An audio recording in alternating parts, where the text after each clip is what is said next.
Morning, lovely viewer. Well, I've just come out to feed the birds, and I just wanted to, we're going to do a bit of a tour, but I wanted to start off by just showing you this lovely view. That's 30 miles of farmland out there, and it never comes out as well in video as it does to the naked eye, but that's a fog. It's just lying on the ground. They call it a sea of fog focus, with the treetops just sticking up through the fog, and it always takes my breath away. This 30 miles of open farmland all the way out to the sea. On a good day you can see the sea, that's how elevated we are. But beautiful. I wanted to share that with you, but we're going to do a little bit of a tour this morning. After yesterday's video, I wanted to do something a little less taxing. I'm not even sure if I'll leave that video up yesterday, but I wanted to show you this first of all. Rose, brother Cadfael. You saw me plant it earlier on this week, and I've noticed the last couple of days that this one here, it has been letting off like a vapour, and the one just beyond it hasn't. Now all of my pots, I've seen them, they do let off vapour at certain times, I guess, under certain conditions, but these two pots are under the same conditions. They had the same sort of sunshine, and I was looking at it from the same aspect, same lighting conditions, and this one was letting off vapour, which I can only assume is because of the coconut wrap that you saw me put in here. Is that correct? Is this one perhaps a little bit warmer beneath the coconut wrap? Because the one beyond it hasn't got the coconut wrap. But either way, I've decided to put the coconut wrap on these three pots here as well. You know, I do get the arguments for and against for burying the bud union. I see both sides of the argument, and I think the coconut wrap, it might be something that's good. It just rises the temp in this one just a little bit more. So that is something that I'm going to do. Here's Shawnee, my dog, going on the flower bed. Look at that, Shawnee, off. But we're going to go round, and this here was the first thing that I wanted to show you. And I said at the end of yesterday's video, when I went to Sissinghurst, you can't see this cane here too well, the English rose garden. I went there last week, and this, what you're seeing here with the canes going across here and up here, that is the traditional sort of thing that you see, and that's that fanning sort of effect. But at Sissinghurst, there were just big circles coming off little circles, and the main canes, they were all looping.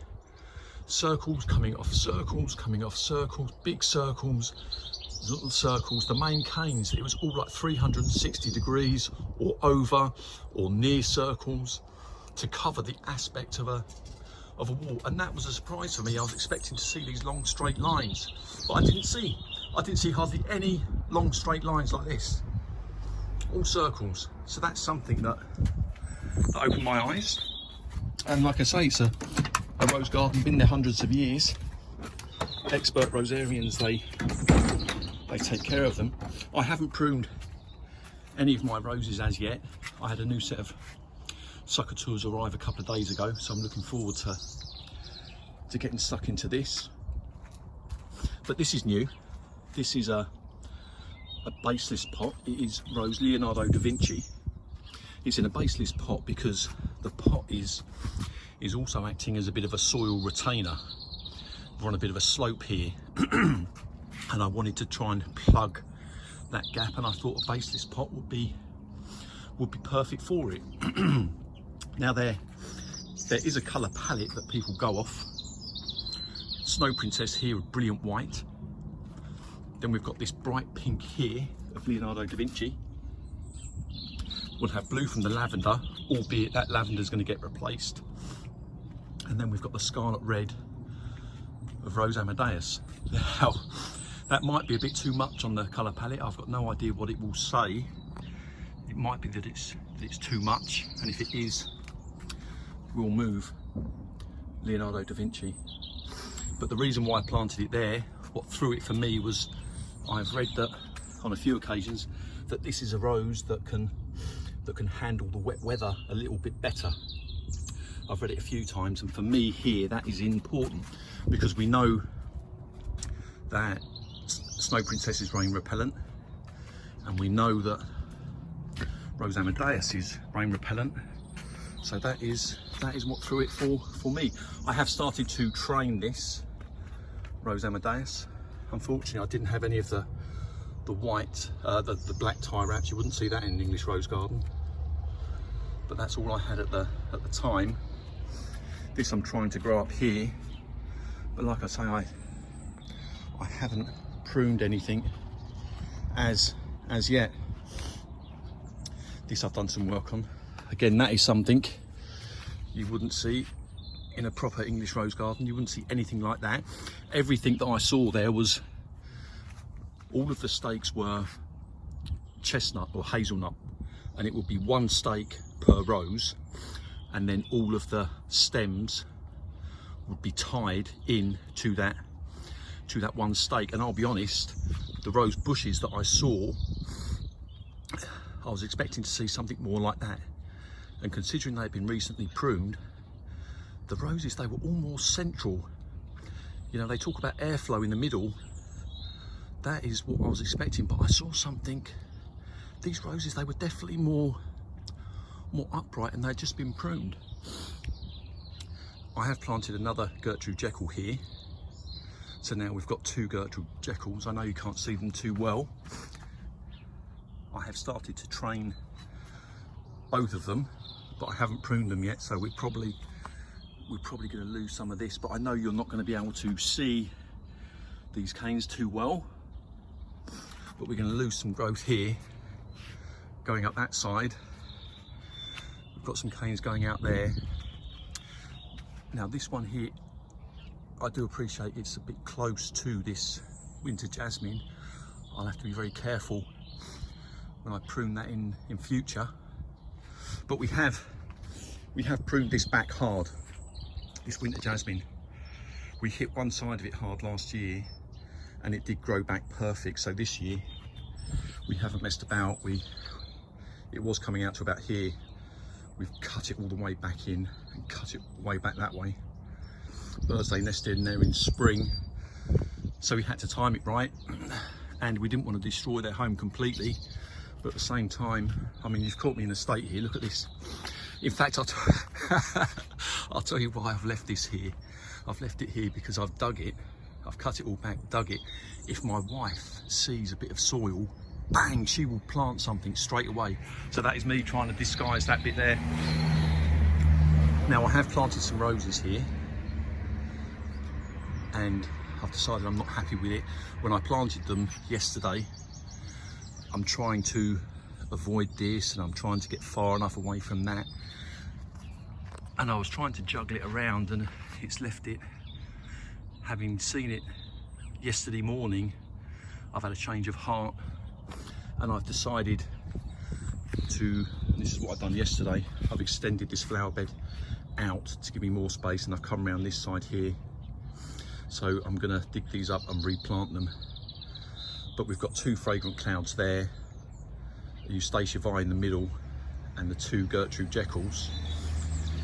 That should give me a, when I sit here in the morning having my coffee, I mean, these are my most fragrant roses.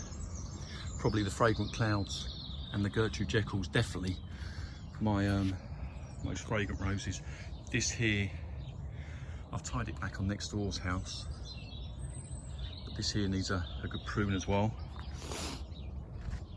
This here, I'm not sure what's gonna go there as yet, and it may be that I'm going to extend this bit out a bit further. The way I'm acquiring roses. This here is the Lady of Sherlock. That is in a baseless pot, and it went in a baseless pot because I was having trouble digging down here. Whether it's going to stay there or not, I don't know.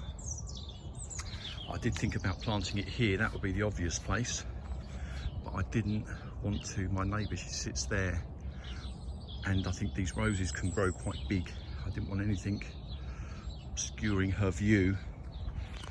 With regards to where this is going to end up, I don't know. But she's there for the time being. All of these have been dug. We've got these, I'm not sure what they're called. We've got some here, we've got some more down the far end there. I don't know if you can see them. They're like a tulip, pink and yellow, beautiful, but they are coming up very early. We've got daffodils coming up, and we've got these coming up, and the risk is, of course, it could snow, which won't be good. This here, I mean, all of these pots here will eventually move. I think most of them will get sunk back into the ground, the Parfuma collection.